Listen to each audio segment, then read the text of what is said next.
warahmatullahi wabarakatuh. Nah, selamat siang. Jadi saya Muhammad Zidan Ashar Pak dari tim Desa Sidoarjo datang ke sini untuk menanya-nanyakan Pak Iya. dasar-dasarnya saja ini ya. Iya. Jadi tahun berapa sih Pak desa ini terbentuk dan cikal bakalnya itu bagaimana? Oh iya. Secara ringkasnya saja. Jadi Sidoarjo ini salah satu desa pemekaran dari Kelurahan Petung sesuai dengan Perda 2010. Jadi dulu cerita asal mula desa Sidoarjo ini pecahan dari Kelurahan Petung. Dulu namanya bukan Sidoarjo, dulu Kedungrejo. Kenapa dinamain Kedungrejo? Karena wilayah sini ini banyak rawa-rawa, namanya Kedung ya. Nah, setelah pemekaran di 2010, nah sesuai dengan musyawarah masyarakat, tokoh agama, tokoh masyarakat di sini, nama Kedungrejo ini dengan kesepakatan diberi nama Sidoarjo. Dulunya Kedungrejo jadi Sidoarjo. Kedung dulu kan genangan air, nah rejo itu ramai. Nah dengan nama Sidoarjo dirubah atau dengan kesepakatan nama Sidoarjo ini dengan arti Sido itu kan jadi, rejo itu kan ramai. Dengan harapan dengan mekarnya Sidoarjo ini, desa Sidoarjo ini menjadi ramai. Tapi nama Kedungrejo tetap ada. Ini diperuntukkan di dusun 1 Kedungrejo dan dusun 2 Kedungrejo, seperti itu. Kisah itu sesuai dengan profil desa Sidoarjo seperti itu. Untuk videonya sendiri mungkin sudah ada Pak ya? Ada. Profil desa ada. Dan sudah diceritakan juga di situ. Sudah ada. Sudah Pak ya. Lalu lanjut lagi nih Pak, kan sebuah desa itu tidak akan berjalan tanpa adanya visi misi. Nah visi misinya sendiri itu apa sih Pak? Sesuai mungkin yang ada di profil juga. Ya. Membuat Sidoarjo ini lebih maju, berubah dari yang semula desa yang mungkin ya terpencil menjadi lebih sejahtera seperti ini. Di visi misi itu desa seiman, sejahtera, indah, aman dan nyaman seperti itu.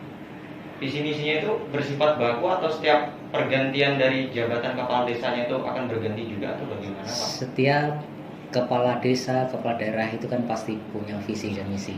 Jadi mungkin pasti ada perubahan, seperti dulu kepala daerah kita punya misi kan beda dengan kepala daerah yang sebelumnya. Sama juga mungkin kalau kami tetap jadi kepala desa, pasti ada perubahan dari visi misi atau mungkin lanjut dari visi misi yang ada.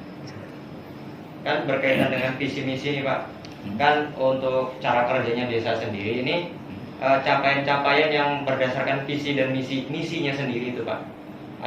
Capaian dari tahun 2020 ini Pak yang sudah dilaksanakan desa sendiri dan dalam keadaan tercapai itu sendiri.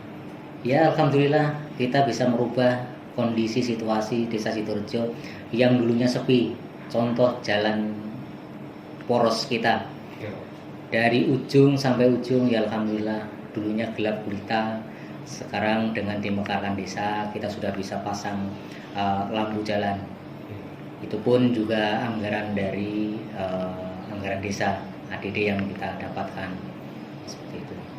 Ya mungkin kegiatan-kegiatan yang lain ini yang mau kita laksanakan, bagaimana kita mendongkrak PAD desa. Kita itu berusaha bagaimana kita mendongkrak PAD desa supaya desa itu lebih maju. Mungkin tentunya tetap lewat yang namanya Badan Usaha Milik Desa atau BUMDes. Banyak nanti di dalam BUMDes ini yang bisa dilakukan. Untuk kan corona ini ya, selama pandemi ini kegiatan desa ini apakah berhenti atau ada inovasi-inovasi baru gitu Pak? Dalam kondisi yang seperti ini ya corona, ya alhamdulillah pemerintahan desa tetap jalan. Walaupun memang ada himbauan dari kabupaten bahwasanya setiap kegiatan ini bisa dibilang atau terjadwal. Ya. Tapi kami di Sidoarjo mungkin tidak melakukan itu, hanya jam waktu yang kami kurangi. Kenapa seperti itu? Karena kebersamaan kita di dalam satu tim, satu keluarga besar Sidoarjo ini yang saya harapkan. Banyak mungkin keluhan juga teman-teman, nanti misalnya kalau terbagi ada tugas yang harus diselesaikan di bagian itu kan harus nunda. Kami tidak mau seperti itu. Jadi pelayanan kami di desa ini tetap berjalan dengan baik. Kan pelayanan tidak harus sampai sore. Iya. Mungkin jam waktu kerjanya aja yang kami agak kurangi seperti itu. Ya alhamdulillah semuanya berjalan dengan baik walaupun kondisi corona seperti ini. Tetap kami jalankan protokol kesehatan seperti itu. Berkaitan dengan rencana kembali nih Pak ya. Rencana untuk yang sudah disiapkan desa Pak di tahun 2021 ini apa sih Pak? Mungkin kegiatan atau pembangunan gitu yang bisa kami tahu gitulah. Iya. Jadi gini, perencanaan kegiatan di 2021 yang mau desa laksanakan sesuai dengan yang telah kita musyawarahkan kemarin sebelum kami bentuk ataupun menyusun yang namanya BPD desa ini kan ada tahapannya. Jadi kemarin sudah kita lalui, alhamdulillah sekarang sudah selesai, sudah kita evaluasi di kecamatan maupun dari DPMPD. Tinggal kita juga nunggu regulasi dari kabupaten yang sampai saat ini Perbub yang belum turun terkait bantuan dari kabupaten maupun dari provinsi.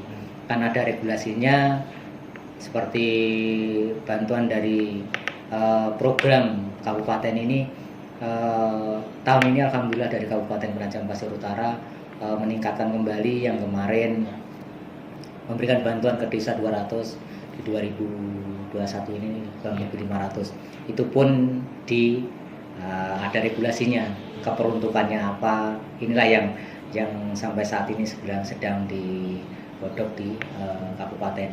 Ya kami nunggu itu, setelah itu juga disahkan, kami pun juga bisa secepatnya. Kami juga berharap mudah-mudahan di kabupaten juga cepat regulasi yang dibuat ini juga cepat, supaya juga program-program kami di desa ini actionnya juga lebih awal.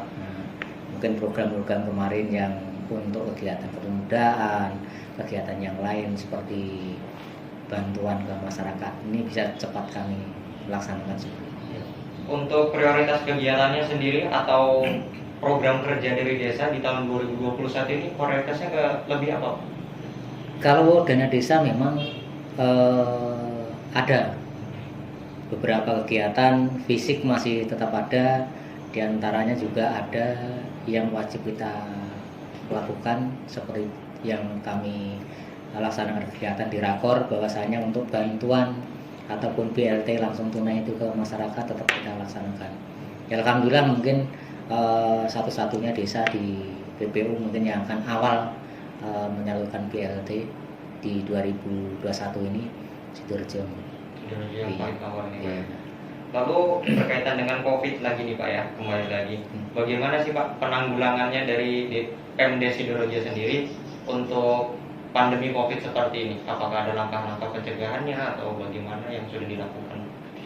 Tetap kita juga ngacu dengan kita kan punya tim COVID baik ini di desa maupun di kabupaten. Jadi langkah-langkah untuk mengantisipasi itu ketika ada mungkin salah satu warga kena, ini ada satu tim. Nah, kita dari tim desa melaporkan ke tim kecamatan yang dinaungi oleh Puskesmas Petung, kita melaporkan kegiatan ke sana.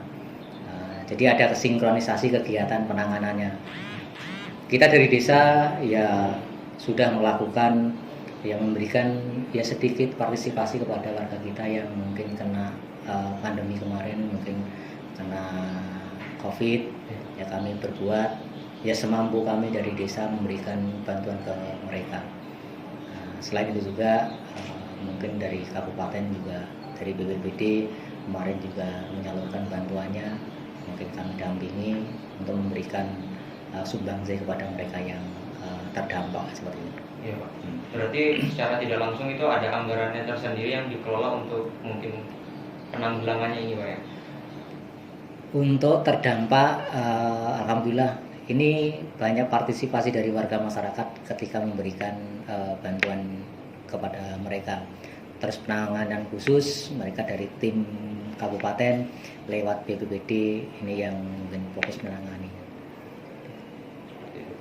Lalu untuk pertanyaan terakhir nih Pak, untuk pengembangan teknologi informasi sendiri di Desa Sidoarjo ini, apakah menurut Bapak ini sudah sesuai dengan misi Bapak atau masih butuh perkembangan lagi, dan juga apakah masih butuh bantuan dari pemuda-pemuda desa untuk digunakan tenaganya atau menjadikan pemuda dan pemudi desa Sidorejo ini lebih memiliki sumbangsih terhadap desanya sendiri, gitu Pak. Iya, kami sangat membutuhkan partisipasi sumbangsih dari pemuda, karena salah satu pemuda ini yang bisa membawa desa itu lebih bagus ke depannya.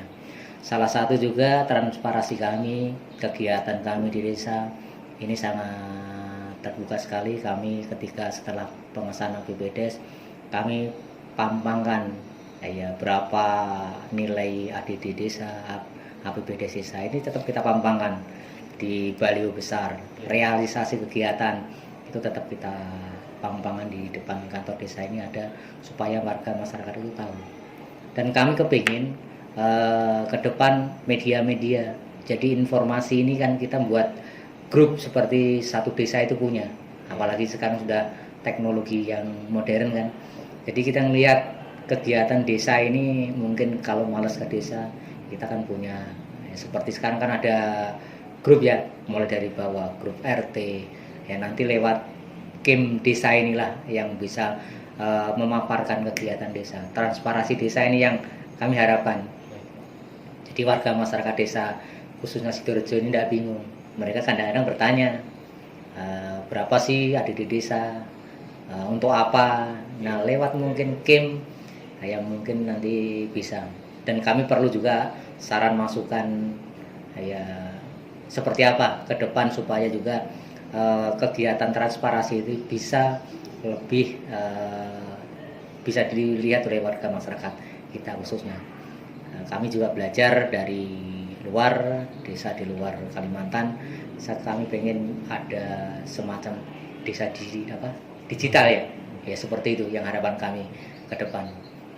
Jadi kegiatan-kegiatan kita itu memang benar-benar transparansi, bisa juga dilihat oleh warga masyarakat seperti itu. Baik Pak, mungkin dari pertanyaan yang beberapa tadi cukup jelas untuk pembuka dari kegiatan kami ini Pak ya. Iya. Terima kasih atas waktunya Pak. Nanti kami akan kembali lagi datang untuk meliput di berita selanjutnya Pak. Terima kasih atas waktu dan tempatnya Pak. Oke, saya juga mengucapkan terima kasih dari pemerintah desa buat pemuda-pemuda yang bergabung di Perkim, ya selalu semangat untuk membawa Sidorejo lebih baik ke depannya. Terima kasih Pak. Assalamualaikum warahmatullahi wabarakatuh. Waalaikumsalam warahmatullahi wabarakatuh.